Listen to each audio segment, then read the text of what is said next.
Right, hello again everybody. So I'm filming this on Good Friday afternoon, locked firmly and safely away at home. Hope you're all managing to cope wherever you're watching this. So just to remind you, this is the stage that we were at. Stage one was the initial line drawing, and then stage two was my kind of take on adding some colour here to create some pattern over the line drawing. But as you can probably see, if you look at these, the initial line drawing, which was done with 0.1 Unipin, very fine. The washes, especially the darker washes, have kind of overpowered the line work.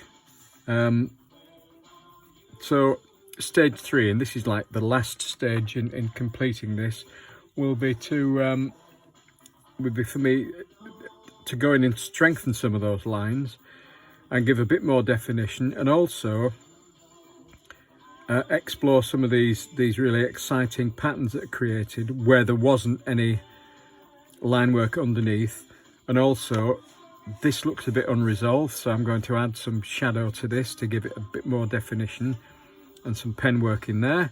So without any further ado, because I don't want this to be a long video, let's get cracking. And one of the first things I'll do, when I go in to use these strengthening lines, I can either go over with a 0.1 as this, which will just kind of go over and strengthen the lines. Again, when I'm doing this, and I don't really want to go over every single line that's already there, otherwise you'll just have more of a static pattern, a static drawing, a bit stiff.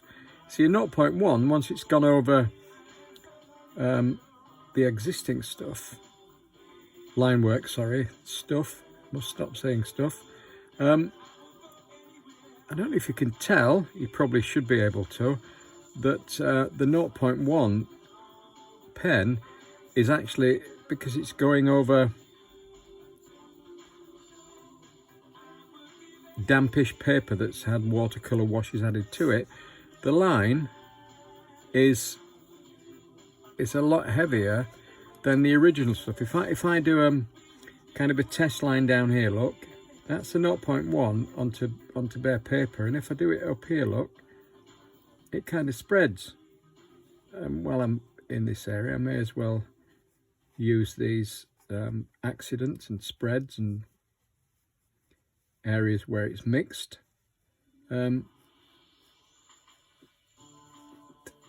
of create some shapes there. Some of them I'll leave. And one of the things to try and achieve here, if we look at this, sorry, no, let's go over here, look. This is all the initial very fine pen work, and at the moment it's just a pattern of random shapes. So what we've got to do to try and make them look believable, because that's what that's what my style of line and wash is really. It's to kind of make things look as though they are believable. So let's just put some line work around there. And what I'm bearing in mind all the time is that the light's coming from the top right hand corner there. So down this side of the header stones, down the left hand side would be, that's where the shade would be. And then down the left hand side of these shapes, that will be heavier and darker and in shade. And I'm just looking at the shapes that the watercolours made here and picking those up. I'm going to leave that white one there because I might come back to that and go around and just try and give the illusion by having underneath heavier than the lines on the top, and it kind of gives the impression of more 3D, more solid shape rather than just a flat two-dimensional pattern. So let's do a bit more under there. While I'm here, by the way, thanks to everybody who's taken the time to either leave a comment or sent me an email or a message on my website. They're all very much appreciated. Suggestions and hints and tips and comments and ideas about what you'd like to see done next. So please do continue to give me feedback of any shape or description. There you go. You see, I think you probably agree now that just a couple of minutes of noodling with a pen and going over and strengthening certain lines, like under there, it does actually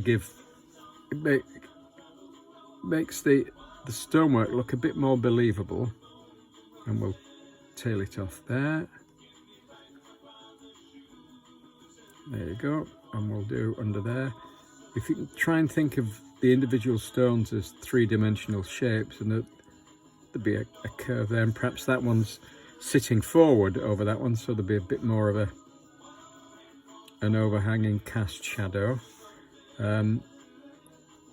which you've got to try and remember. It's very easy when you're doing the drawing of a stone wall, just to get into regular shapes, as you would do if you were drawing a brick wall with regular uniform courses of bricks laid in a rigid pattern. But of course, the beauty of these random dry stone walls, there you go, is that they are random. And so whilst it's easy to say, it's very difficult to achieve that randomness. See, there's one there. There would never be two stones of the same size on top of each other. So what you can do, look, is just to split the bottom one in half, and then I'll re-emphasize. Look, I'll go around there, and we'll carry on up here. And actually, what I'm gonna do is put some shading on that, because the sun's there. The light would be overcast. So what I'm going to do here is really quickly do the same thing on these, but I'm putting hardly any pressure on the pen at all. I'm just letting it, because I've just had a quick look around my workspace and I can't find, oh, there we go. There's the original pen, the 0.1. Oops, sorry. The 0.1, that's the Copic, but it's a much finer nib that hasn't had as much abuse as the other one. So, and there wouldn't be anywhere near as much detail in this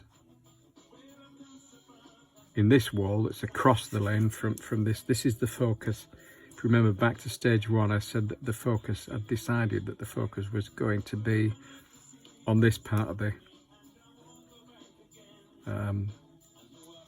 drawing, the image. So there's a bit more detail in there, not putting much more in, just give a bit more sense to these shapes here. But what I will do is well, I'm going to apply just a bit more watercolour to this, to give it some definition. And one of the things I'm going to do is this thing, which is the telegraph pole. It's not really. It's just kind of there, and the line value is the same as the line value there and there.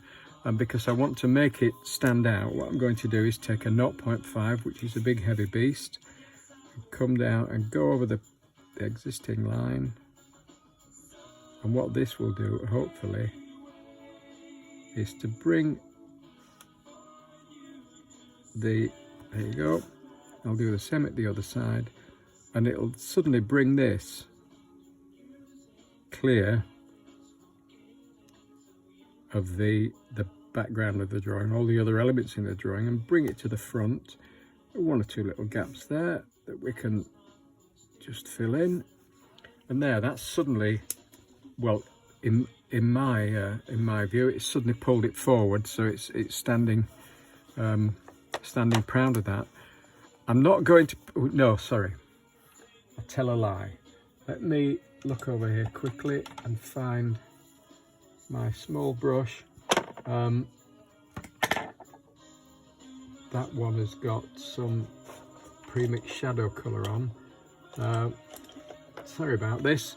I'm looking for, tell you what, let's do this. These shapes here look a bit unexplained. There's nothing much there, they just look like random shapes. So what I'm going to do, and there's not going to be any great strength to these washes, is literally just put just a bit of colour in them, just to give some definition. The green I've got on the brush is a mix of green gold and sap green, and that looks a bit flat while it's still there. So while we've got that, I'm going to pick up some Payne's grey and green gold, which will make a really nice rich, sorry, people have asked to see my palette. Do you want to see the magic of the palette? This is what I'm doing all the painting with. These are just Sketches palettes, because the big palettes that I use when I'm out giving demos are all kind of packed up in my travelling kit. So I find these Sketches kits. I've got another one here. Look, this is another travel kit. These don't have there we go. These don't have the well, there's two original half pans. No, that's one original half pan. That's cadmium red. All the others I've filled from tubes, and I think, even though it says Winsor and Newton on there, these colours are all Daniel Smith fantastic paints. So this is what I prefer to use, and they're very handy. I've got probably half a dozen of these, all with different stuff in. Very few have got the original paints in. So where were we? Oh yeah, the dark. Let's just drop some, same technique as the wall. Let's just drop some darker colours in, just to give some shape to the foliage. And when it's at this stage, look, what I will do is to just pick up some almost neat Payne's grey pigment, and I think what I'll do is literally just put a tiny bit of green there, because again it looks just like a random. So there you go. So that at the moment, that's as much pen work as I'm going to do. All that remains now to finish this in my style is, here's a shadow colour that I've mixed in the good old tradition of Blue Peter, and the colour, that's Payne's grey, which is a bluey Payne's grey, I can't remember which manufacturer, and some cadmium red to make a nice purpley shadow colour. And I'm going to now just apply that to give some shape here, look. Let's just put it on this wall to knock it back.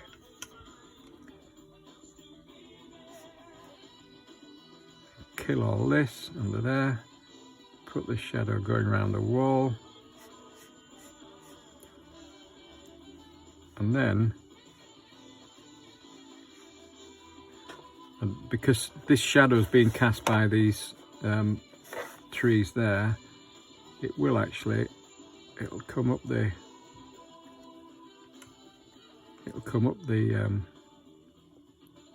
dry stone wall there. And because I've got it there, look, we'll just bring it across the road. And remember, a cast shadow will kind of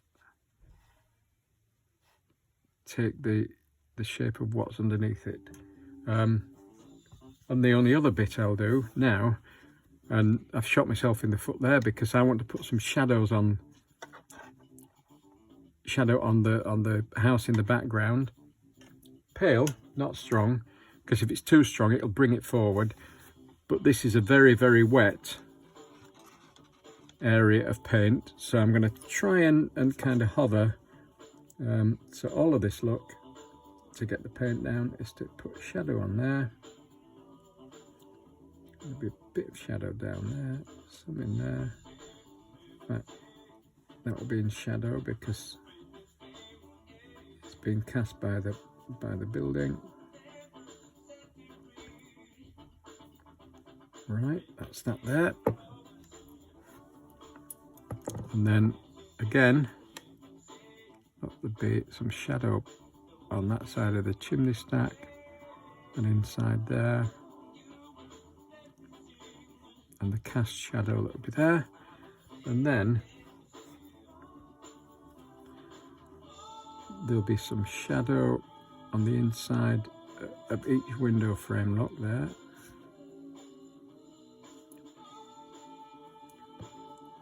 And then down, there you go, that side, we'll have some on that doorway. There'll be some in there, and there'll be some there.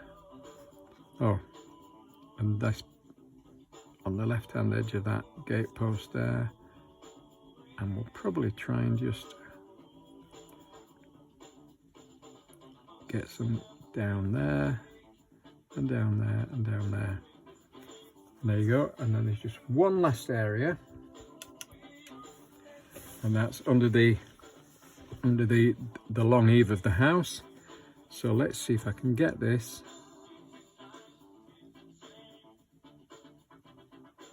without, see, I'm not resting. There you go, join it up there. Might try and do it from the top. Look, it's not quite dark enough. There you go. And as I say, when I do an actual live demonstration or workshop, it's these last few stages that actually bring a drawing, a painting, whatever you want to call it, actually bring it to life. And what you can do if you really want to, you see this shape here is just you can actually go in with your shadow while you've got it on the thing and just put some shadow colour on random. You don't want to overdo it. Down there, look, and on there, and actually just think about it there, there's a bit of there you go. That will be in shadow, and it's just leaving that bit there that's still got some light coming onto it. And there you go. It's gone on a bit longer than I thought, but there you go. That's the finished thing. A line and wash drawing, and there's 3 stages there, or 4 if you count the last bit, which is a bit more pen work, a bit more colour. So 3-4 stages in really condensed form. So there you go. I hope you've enjoyed that, and thanks again. And as I say, suggestions, ideas of what you'd like to see demonstrated, I've had lots of stuff already suggested. There you go, I've used stuff again. So I will, in the notes on this video, I will list the colours I've used, and the pen sizes, and this is a this sketchbook look is a, don't know if you can see it there, and I think it's a Sea White of Brighton. Love these sketchbooks. They're watercolour. They take paint really well. Look, there's, I'll just flip through some of these so you can see the other, few more of the other pages. These are from our trip to the Lake District, which we managed to get in just before we were all placed under what really amounts to house arrest. So there you go. Thanks again for watching, and see you on the next one. Bye.